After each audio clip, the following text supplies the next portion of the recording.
तो आज हम जिनके जीवन को कह सकते हैं खंगालने वाले हैं, वो हैं सेठ श्रीजय दयाल जी गोयंद का।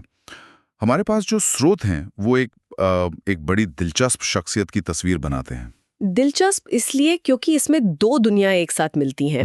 एक तरफ वो एक सफल मारवाड़ी व्यापारी थे और दूसरी तरफ एक गहरे आध्यात्मिक चिंतक और लेखक। हाँ, और आमतौर पे ये दोनों पहचानें साथ नहीं देखी जाती हैं। बिल्कुल नहीं। और यही हमारा आज का मिशन है, इन स्रोतों के जरिए ये समझना कि कोई व्यक्ति मतलब व्यापार की दुनिया में रहते हुए सिद्धांतों और आध्यात्मिकता पर इतनी मजबूती से कैसे टिका रह सकता है। सही बात है। अक्सर हम ऐसे लोगों के बारे में सुनते हैं पर उनकी सोच को, उनके व्यक्तित्व को करीब से नहीं जान पाते। और इन स्रोतों में कुछ घटनाएं ऐसी हैं जो उनके इस दोहरे व्यक्तित्व को बहुत खूबसूरती से सामने लाती हैं। हाँ, ये हमें बताती हैं कि उनके लिए व्यापार और आध्यात्मिकता अलग अलग नहीं, हाँ, एक ही जीवन के दो पहलू थे जो एक ही सिद्धांत से चलते थे, सत्य। तो चलिए इसी की गहराई में उतरते हैं और शुरुआत एक बहुत ही कमाल की घटना से करते हैं जो दिखाती है कि वो कितने बड़े ज्ञानी थे और साथ ही कितने साधारण। ट्रेन वाली घटना? हाँ, हमारे स्रोतों में एक ट्रेन के सफर का जिक्र है। शिवानी स्टेशन पर एक सज्जन डिब्बे में चढ़े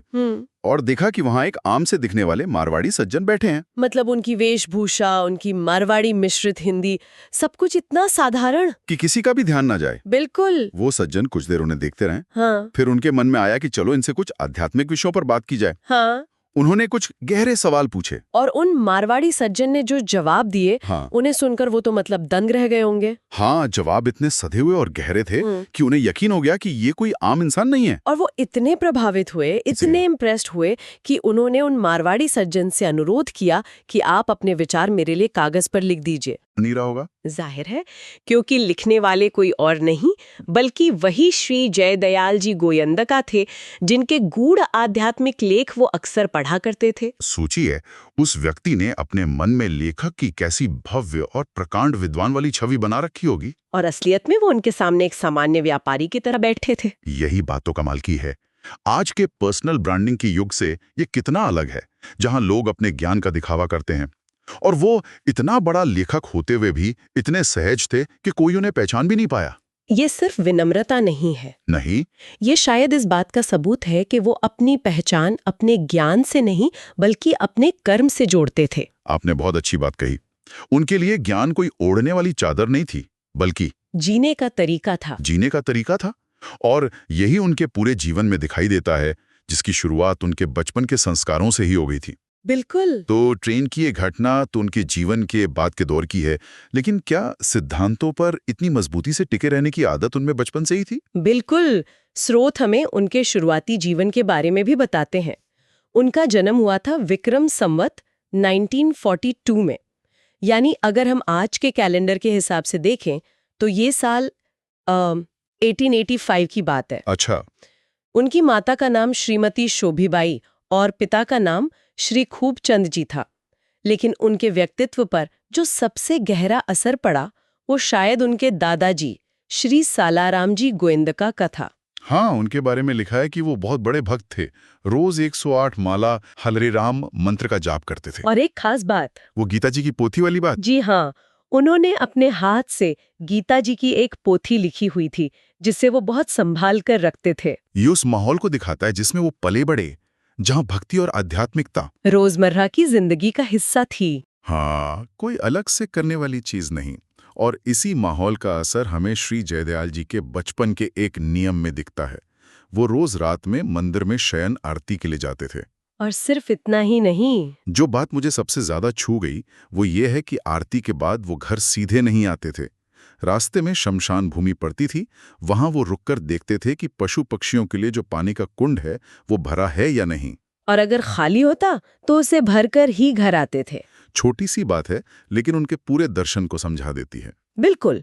उनके लिए सेवा को एक बड़ा आयोजन नहीं थी बल्कि एक रोज का छोटा सा काम था, चुपचाप बिना किसी को बताए।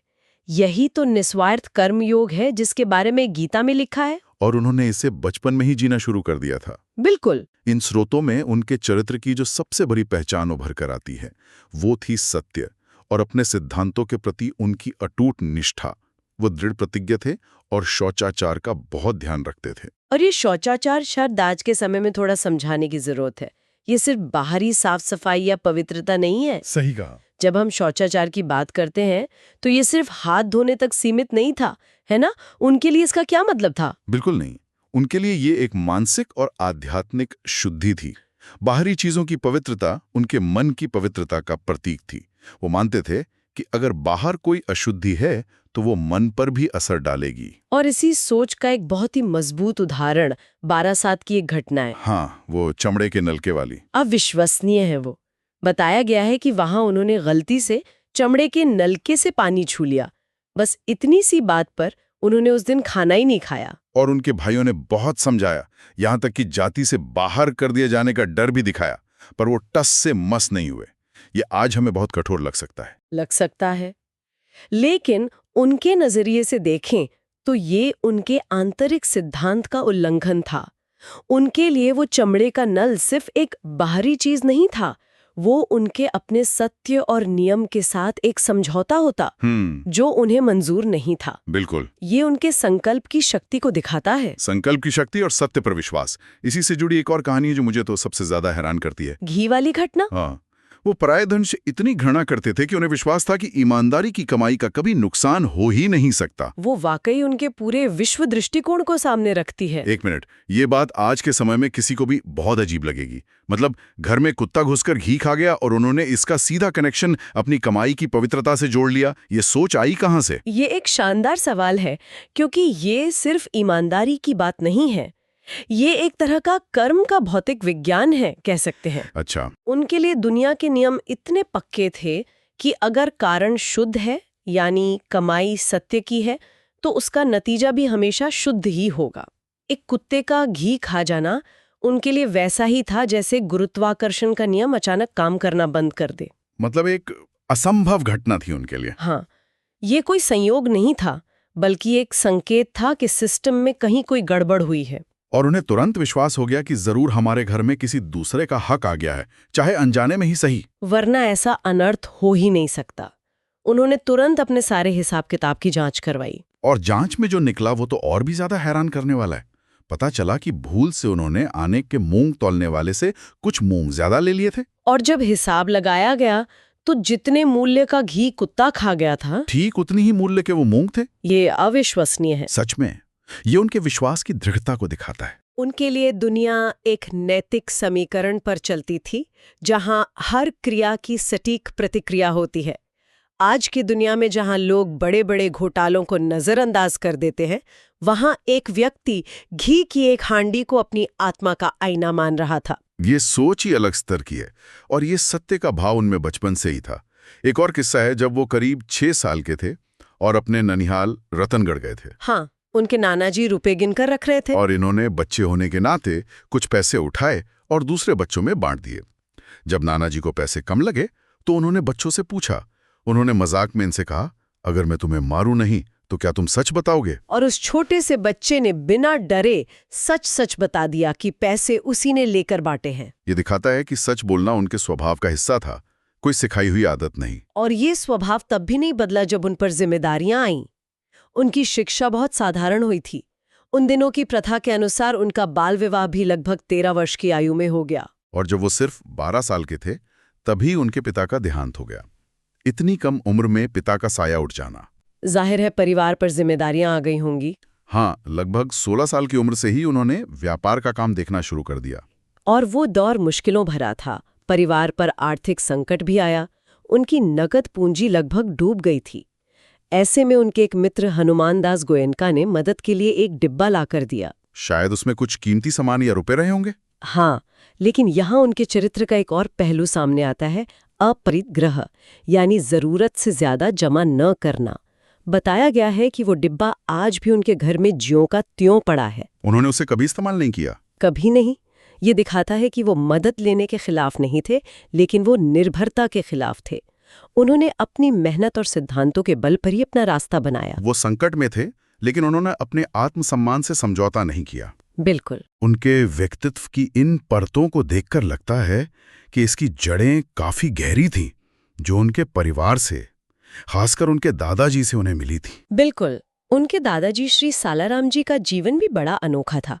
कहते हैं कि वो जन्म से ही बोल नहीं पाते थे। हाँ, और उनका देहांत लगभग 60 साल की उम्र में संवत 1922 में हुआ। उनके बारे में एक कहानी सुनने में बड़ी मजेदार लगती है। वो भूत वाली कहानी? हाँ, लेकिन ये उस माहौल को दिखाती है जिसमें वो पले बढ़े, जहाँ ईश्वर और भक्ति बहुत सरल और सीधी थी। व्यापार के दांव पेंच से कोसों दूर। हाँ, तो हुआ ये कि एक दिन श्री हरकरण चंद जी को अचानक तेज बुखार हो गया। वो बहुत डर गए। जब लोगों ने कारण पूछा तो उन्होंने इशारों में बताया कि भूत देखा है। और जब पूछा गया कि भूत कहाँ देखा, तो उन्होंने सामने की एक हवेली की छत की तरफ इशारा किया। वहां एक काली हांडिया लटक रही थी। और जैसे ही लोगों ने उन्हें वो हांडिया दिखाकर समझाया कि ये कोई भूत नहीं है, उनका डर और बुखार दोनों गायब हो गए। ये सुनने में एक भोली भाली कहानी लगती है, लेकिन ये उस समय की मानसिकता को दर्शाती है। उनकी भक्ति में जटिल दर्शन नहीं था, एक बच्चे जैसी सरलता और विश्वास था। और शायद यही सरलता और सीधा विश्वास श्री जयदयाल जी को विरासत में मिला। उन्होंने दुनिया को उसी सीधे सच्चे नजरिए से देखा। हाँ, उनके लिए सच मतलब सच और झूठ मतलब झूठ, बीच का कोई रास्ता नहीं था। सही बात है। ये सारी घटनाएं, परिवार का माहौल, दादाजी की सरल भक्ति, ये सब मिलकर उस नींव को बनाते हैं जिस पर श्री जयदयाल जी का व्यक्तित्व खड़ा हुआ। ये गुण सिर्फ उनके अपने कमाए हुए नहीं थे, बल्कि विरासत में मिले संस्कारों का एक खूबसूरत नतीजा थे। और उन्होंने उस विरासत को न सिर्फ संभाला, बल्कि अपने जीवन और कर्मों से उसे एक नई ऊंचाई दी। उन्होंने साबित किया कि दादाजी की सरल भक्ति को एक व्यवसायी के जटिल जीवन में भी जिया जा सकता है। बिल्कुल। तो इन सारे स्रोतों को मिला के देखें तो श्री जयदयाल जी गोयनका का जो तस्वीर उभरता है, वो एक ऐसे इंसान की है जो सफल व्यापारी तो थे, लेकिन पैसे और उसे जमा करने के भाव से पूरी तरह मुक्त। हाँ, बिल्कुल मुक्त। जो अपने सिद्धांतों पर चट्टान की तरह मजबूत थे, लेकिन स्वभाव में उतने ही विनम्र और सरल। उनका जीवन इस बात का एक जीता जागता प्रमाण है कि व्यापार और आध्यात्मिकता दो अलग अलग या विरोधी रास्ते नहीं हैं। अक्सर लोग सोचते हैं कि व्यापार में झूठ, छल कपट करना ही पड़ता है और आध्यात्मिकता के लिए सब कुछ छोड़ना पड़ता है। उन्होंने इन दोनों धारणाओं को गलत साबित किया। उन्होंने दिखाया कि सत्य, सेवा और दृढ़ता जैसे मूल्यों को अपनी रोजमर्रा की जिंदगी का हिस्सा बनाकर सांसारिक जीवन जीते हुए भी आध्यात्मिक ऊंचाइयों को छुआ जा सकता है। उनकी महानता किसी पद, धन या प्रसिद्धि में नहीं थी, बल्कि अपने चरित्र की मजबूती में थी। बिल्कुल। उनका जीवन सादगी में छिपी हुई असाधारणता का एक बेहतरीन उदाहरण है। वो हमें यह सिखाते हैं कि आपका काम चाहे जो भी हो, अगर आपके सिद्धांत मजबूत है तो आप हर भूमिका में महान बन सकते हैं। आज की इस चर्चा को समाप्त करते हुए एक विचार सोचने के लिए छोड़ जाते हैं। आज की इस भागदौड़ भरी और भौतिकवादी दुनिया में, जहां सफलता को अक्सर बैंक बैलेंस से नापा जाता है, कोई व्यक्ति अपने पेशेवर जीवन की सफलता और श्री जयदयाल जी जैसे अटूट नैतिक और आध्यात्मिक सिद्धांतों के बीच संतुलन कैसे बना सकता है? क्या ये आज भी संभव है?